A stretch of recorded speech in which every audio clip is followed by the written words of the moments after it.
Hey guys, welcome to our channel. இன்றைக்கி வீடியோவில் நம்ம என்ன டாபிக் பற்றி பார்க்க போகிறோன்னா, நீங்கள் விரும்பக்கூடிய குறிப்பிட்ட பர்சன் கிட்டேருந்து உடனடியாக கால் வர வைக்கக்கூடிய ஒரு பவர்ஃபுல்லான மெத்தட் தான் இன்றைக்கி இந்த வீடியோவில் பார்க்க போகிறோம். நம்ம வீடியோக்குள்ளாடி போக முன்னாடி நம்ம சேனலை நீங்கள் இதான் ஃபஸ்ட் டைம் பார்க்குறீங்கன்னா மறக்காமல் சப்ஸ்கிரைப் பண்ணிக்கோங்க. பக்கத்தில் இருக்கிற பெல் பட்டனையும் கிளிக் பண்ணிக்கோங்க. அப்போ தான் நான் போடுற வீடியோஸ் எல்லாமே உடனுக்குடன் உங்களுக்கு நோட்டிஃபிகேஷனில் வந்துக்கிட்டே இருக்கும். உங்களுக்கு எங்கிட்ட பர்சனலாக ஃபோன் கன்சல்டேஷன் எடுத்துக்கணும், உங்களுக்கு விருப்பமான ஒர்க் ஷாப்பில் ஜாயின் பண்ணுறதுக்கு நீங்கள் இன்ட்ரெஸ்டடாக இருக்கீங்க, நீங்கள் என்ன இன்ஸ்டா அல்லது மெயிலில் அதுக்கான டீட்டெயில்ஸ் கேட்டுக்கலாம். உங்களுக்கு பர்சனல் டேரோ கார்டு ரீடிங் தேவைப்பட்டனாலும் நீங்கள் என்ன இன்ஸ்டா அல்லது மெயிலில் டீட்டெயில்ஸ் கேட்டுக்கலாம். வாங்க வீடியோக்குள்ளாடி போகலாம். உங்களுக்கு ரொம்ப பிடிச்ச பர்சன் உங்ககிட்ட நல்லா பேசி இருந்திருப்பாங்க. சடனாக எந்த விதமான காண்டாக்ட் இல்லாமல் இருக்கீங்க. அந்த நபர்கிட்ட பேசணும்னு உங்களுக்கு ரொம்ப ஆசையாக இருக்குது. கால் பண்ணலாமா இல்லை மெசேஜ் பண்ணலாமான்னு உங்களுக்கு தோணிக்கிட்டே இருக்கு. ஆனால் அந்த நபருக்கு எப்படி நம்ம பேசுறது, நம்மளே கால் பண்ணி பேசினா அவங்க ஏதாச்சும் நம்மளை தப்பாக புரிஞ்சுப்பாங்களே, இல்லை எப்படி அவங்கக்கிட்ட இருந்து நமக்கு கால் வர வைக்கிறது, இந்த மாதிரியெல்லாம் குழப்பத்தில் நீங்கள் இருப்பீங்க. அந்த நபரே உங்களுக்கு கால் செய்வாங்க இந்த மெத்தடை நீங்கள் பண்ணுறப்போ. உங்களுக்கு பிரேக்கப் ஆகிடுச்சு, இல்லை நீங்கள் விரும்பக்கூடிய பர்சன் சண்டை போட்டு பேசாமல் இருக்காங்க, உங்கள் மேலே ரொம்ப கோவமாக இருக்காங்க, உங்களை பிளாக் பண்ணிட்டாங்க, எந்த ரீசனாக இருக்கட்டும், அந்த நபர்கிட்ட உங்களுக்கு பேசணும் போல் இருக்குது, அவங்க எனக்கு கால் பண்ணணும் அப்படின்னு நீங்கள் வெயிட் பண்ணிக்கிட்டே இருக்கீங்க அப்படின்னா நீங்களும் இந்த மெத்தடை பயன்படுத்தலாம். நண்பர்கள் ரொம்ப நாள் ஆச்சு பேசி, அவங்கக்கிட்ட எனக்கு பேசணும் போல் இருக்குது, ஆனால் அவங்க எங்கிட்ட பேசுகிறதுக்கு ரெடியாக இல்லை அப்படின்னாலும் நீங்கள் இந்த மெத்தடை பயன்படுத்தலாம். ஒன் சைடு லவ்வில் இருக்கிறவங்களும் இந்த மெத்தடை பயன்படுத்தலாம்.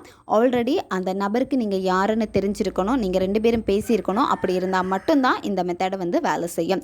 யாருக்கு வேணாலும் இந்த மெத்தடை நீங்கள் பயன்படுத்தலாம். யார் உங்ககிட்ட பேசணும்னு நீங்கள் ஆசைப்படுறீங்களோ அந்த நபர்கிட்ட இருந்து கால் மேனிஃபெஸ்டேஷன் ஈஸியாக நீங்கள் பண்ணலாம். திரும்பவும் சொல்கிறேன், ஆல்ரெடி நீங்கள் ரெண்டு பேரும் பேசியிருக்கணும், அந்த நபருக்கு நீங்கள் யாருன்னு தெரிஞ்சிருக்கணும். அப்படி இருந்தால் மட்டும்தான் இந்த மெத்தடு வேலை செய்யும். நீங்கள் இந்த மெத்தடை எந்த நேரத்தில் பயன்படுத்தணும்னா, நீங்கள் நைட்டு தூங்க போகிறதுக்கு முன்னாடி இந்த மெத்தடை நீங்கள் செய்யணும். அதாவது நீங்கள் இப்போ தூங்க போகிறீங்க அப்படின்னா ½ முன்னாடி இந்த மெத்தடை நீங்கள் செய்யுங்க. உங்களுடைய எல்லா வேலையும் முடிச்சுட்டு நீங்கள் ரிலாக்ஸாக தூங்க போவீங்க, அந்த நேரத்தில் இந்த மெத்தடை செய்யுங்க. எந்த பிளேஸில் உட்காந்தா நீங்கள் ரொம்ப அமைதியாக ஃபீல் பண்ணுவீங்களோ அந்த இடத்துல உட்காந்து இந்த மெத்தடை செய்யுங்க. நீங்கள் தூங்க போகிற உங்கள் பெட்டில் உட்காந்துட்டு கூட இந்த மெத்தடை நீங்கள் செய்யலாம். ஃபஸ்ட்டு நீங்கள் என்ன பண்ணணும்னா, ஒரு பிளைன் பேப்பர் எடுத்துக்கோங்க. இதில் உங்களுக்கு ரெட் கலர் பென் தேவைப்படும். ரிலேஷன்ஷிப்பில் நீங்கள் இருக்கீங்கன்னா நீங்கள் ரெட் கலர் பென் பயன்படுத்திக்கோங்க. நண்பர்களுக்காக இந்த மெத்தடை செய்கிறீங்கன்னா நீங்கள் ப்ளூ கலர் பென் பயன்படுத்திக்கோங்க. இந்த மெத்தடை யாருக்காக நீங்கள் செய்ய போகிறீங்களோ அந்த நபர் மேலே உங்களுக்கு எந்த விதமான கோபமும் வெறுப்புணர்வு எதுவுமே இருக்கக்கூடாது. நீங்கள் ரொம்ப கவலையாக இருந்துட்டு மெத்தடை செய்யக்கூடாது. நீங்கள் ரொம்ப கவலையாக இருந்துட்டு மெத்தடை செஞ்சீங்க அப்படின்னா உங்களுடைய தாட் அங்கே ரொம்ப நெகட்டிவாக இருக்கும். நீங்கள் செய்யக்கூடிய மேனிஃபெஸ்டேஷனில் உங்களுக்கு ரிசல்ட் கிடைக்காது. எந்த விதமான எதிர்பார்ப்பும் இருக்கக்கூடாது. ஒரு மேனிஃபெஸ்டேஷன் பண்ண போகிறீங்க அப்படின்னா அதை நீங்கள் முழுமையாக நம்பணும். கண்டிப்பாக இது எனக்கு நடக்கும், நடந்தே தீரும் அப்படின்னு நீங்கள் ரொம்ப கான்ஃபிடெண்ட்டாக இருக்கணும். இந்த மாதிரி ஒரு உணர்வு நிலையோடு நீங்கள் இருக்கிறப்ப என்ன ஆகும் அப்படின்னா உங்களுடைய எண்ணங்கள் எல்லாமே அதுக்கேற்ற மாதிரி தான் வேலை செய்யும். உங்களுடைய வைப்ரேஷனும் ரொம்ப பாசிட்டிவாக இருக்கும். அப்போது நீங்கள் எதுக்காக இந்த மேனிஃபெஸ்டேஷன் பண்ணுறீங்களோ அந்த நபர்கிட்ட ரொம்ப ஈஸியாக போயிட்டு ரீச் ஆயிரும். நீங்கள் எடுத்து வச்சுருக்கக்கூடிய அந்த பேப்பரில் 21 வாட்டி நீங்கள் இந்த வார்த்தையை எழுதணும். இப்போ யார் உங்களுக்கு கால் பண்ணணும்னு நீங்கள் நினைக்கிறீங்களோ அந்த நபர் இப்போ உங்களுக்கு கால் பண்ணிட்டாங்க அப்படின்னு நீங்கள் அந்த பேப்பரில் எழுத போகிறீங்க. ஃபஸ்ட்டு அவங்க பேரை எழுதிக்கோங்க. தினமும் எனக்கு கால் செய்து மகிழ்ச்சியாகவும் அன்போடும் பேசுவதற்கு மிக்க நன்றி. இந்த வார்த்தையை 21 வாட்டி நீங்கள் ரிப்பீட்டடாக எழுதிக்கிட்டே இருக்கணும். இதை எழுதுகிறப்பவே அந்த உணர்வு நிலையில் நீங்கள் வந்துடணும். அவங்க எனக்கு கால் பண்ணிட்டாங்க, என்கிட்ட ரொம்ப சந்தோஷமாக பேசுகிறாங்க, ரொம்ப கேர் பண்ணுறாங்க, அவ்வளோ இம்பார்ட்டன்ட் எனக்கு கொடுக்குறாங்க, இதை உங்கள் மனசில் நீங்கள் நினச்சிக்கிட்டே நீங்கள் எழுதணும். 21 வாட்டி எழுதி முடிச்சதுக்கப்புறம் என்ன பண்ணணும்னா, நீங்கள் கொஞ்சமாக பச்சை கற்பூரம் எடுத்துக்கோங்க. அதை உங்களுடைய இடது உள்ளங்கையில் வச்சுட்டு நீங்கள் கையை நல்லா மூடிக்கோங்க. மூடிட்டு அந்த நபரை நீங்கள் நினச்சிக்கோங்க. அந்த நபர் உங்களுக்கு இப்போ கால் பண்ணுறாங்க. கால் பண்ணுறப்போ நீங்கள் என்ன நேமில் சேவ் பண்ணி வச்சுருக்கீங்களோ அந்த நபருடைய பேர் உங்களுடைய மொபைல் ஸ்க்ரீனில் டிஸ்பிளேயில் அப்படியே தெரியுது. அவங்கக்கிட்டேருந்து உங்களுக்கு கால் வருது. நீங்கள் ரொம்ப சந்தோஷப்படுறீங்க. அந்த காலை நீங்கள் அட்டன் பண்ணி பேசுகிறீங்க. ஆப்போசிட்டில் இருக்கக்கூடிய அந்த நபர் உங்ககிட்ட ரொம்ப நல்லா பேசுகிறாங்க. இந்த ஒரு எண்ணத்தோடையே நீங்கள் இதை விசுவலைசேஷன் பண்ணணும். இந்த மாதிரி பண்ண என்ன ஆகும் அப்படின்னா உங்களுடைய எனர்ஜி வைப்ரேஷன் ரொம்ப பாசிட்டிவாக இருக்கும். யார் உங்களுக்கு கால் பண்ணணும்னு நினைக்கிறீங்களோ அந்த நபர்கிட்ட போயிட்டு ரீச் ஆயிரும். நெக்ஸ்ட்டு உங்கள் கையில் இருக்கக்கூடிய அந்த பச்சை கற்பூரத்தை நீங்கள் எழுதி வச்சுருக்கக்கூடிய அந்த பேப்பரில் வச்சுட்டு அந்த பேப்பரை நல்லா ஃபோல்டு பண்ணிக்கோங்க.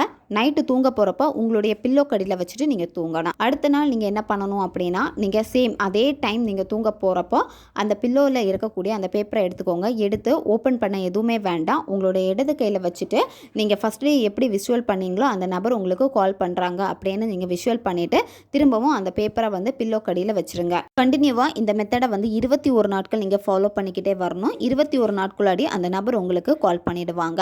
இப்போ ரொம்ப உங்ககிட்ட நல்லா பேசிகிட்டு இருக்காங்க, இடையில தான் சின்ன மிஸ் அண்டர்ஸ்டாண்டிங்கில் பேசாமல் இருக்காங்க அப்படின்னா அந்த நபர் சீக்கிரமாக உங்களை காண்டாக்ட் பண்ணிடுவாங்க. இப்போ உங்கள் எக்ஸை வந்து அட்ராக்ட் பண்ணணும், ரொம்ப மந்தாயிடுச்சு பேசி அப்படின்னா நீங்கள் இந்த மெத்தடை கண்டினியூவாக பண்ண தான் அவங்கக்கிட்ட உங்கள் எனர்ஜி போய் சேரும். ஏன்னா உங்களை ரொம்ப வெறுத்து போயிருப்பாங்க, பெரிய சண்டையாக இருந்திருக்கும். அந்த இடத்துல உங்கள் எனர்ஜி அவங்கக்கிட்ட போகணும்னா கொஞ்சம் டைம் எடுத்துக்கும். ஆனால் கண்டிப்பாக இது உங்களுக்கு ரிசல்ட்டை கொடுக்கும். நீங்கள் கண்டினியூவாக பாசிட்டிவான எண்ணங்களோட நீங்கள் செஞ்சுக்கிட்டே இருந்தீங்க அப்படின்னா கரெக்டாக அவங்கக்கிட்ட ரீச் ஆகும். எப்போ அந்த நபர் உங்களுக்கு கால் பண்ணுறாங்களோ கால் பண்ண மறுநாளே இந்த மெத்தடை நீங்கள் ஸ்டாப் பண்ணிடலாம். உங்கள் கையில் இருக்கக்கூடிய அந்த பேப்பர் பச்சை கற்பூரத்தை ஈவினிங் 6 மணிக்கு மேலே நீங்கள் அப்படியே வந்து எரிச்சிருங்க. சாம்பலை அப்படியே நீங்கள் விட்டுருங்க, எடுத்துக்க எதுவுமே வேண்டாம். எப்போ கால் வருதோ அவங்க கால் பண்ணி முடிச்சா அந்த டே, அப்படி இல்லைன்னா மறுநாள் நீங்கள் அந்த பேப்பரை எரிச்சிருங்க. மெத்தடு முடித்த உடனே நீங்கள் தூங்கிடணும். அந்த நபர் ஆன்லைனில் இருக்காங்களா அப்படி எதுவுமே நீங்கள் செக் பண்ணக்கூடாது. டே டைமில் உங்களுடைய வேலை என்னவோ, உங்களுடைய டெய்லி ரொட்டீன் என்னவோ அதில் நீங்கள் கான்சன்ட்ரேஷன் பண்ணுங்கள். மற்றபடி அந்த நபரை நீங்கள் தேடவே தேடாதீங்க. அந்த நபரை நீங்கள் நினச்சிக்கிட்டே இருந்தீங்கன்னா நெகட்டிவ் தான் திரும்ப திரும்ப வந்துக்கிட்டே இருக்கும். உங்களுடைய மேனிஃபெஸ்டேஷன் சக்ஸஸை கொடுக்காது. அதனால் நீங்கள் உங்களுடைய கோல் நோக்கி நீங்கள் ஓடிக்கிட்டே இருங்க. உங்களை பிஸியாக வச்சுக்கோங்க. கரெக்டான டைமில் யூனிவர்ஸ் உங்களுக்கு நடத்தி கொடுப்பாங்க. ஓகே காய்ஸ், தேவைப்படுறவங்க இதை பயன்படுத்தி பாருங்கள். நம்ம சேனல் உங்களுக்கு பிடிச்சிருக்குன்னா மறக்காமல் சப்ஸ்கிரைப் பண்ணிக்கோங்க. வீடியோவை தேவைப்படுற உங்கள் ஃப்ரெண்ட்ஸுக்கும் மறக்காமல் ஷேர் பண்ணுங்கள். அவங்களுக்கும் இது உபயோகமாக இருக்கும். இன்னும் நிறைய வீடியோஸ் நம்ம சேனலில் அப்லோட் ஆகிட்டே இருக்கும். பக்கத்தில் இருக்கிற பெல் பட்டனையும் மறக்காமல் ப்ரெஸ் பண்ணி வச்சுக்கோங்க. அப்போ தான் நான் போடுற வீடியோஸ் உடனுக்குடன் உங்களுக்கு நோட்டிஃபிகேஷனில் வந்துக்கிட்டே இருக்கும். அடுத்த வீடியோவில் சந்திக்கலாம். நன்றி.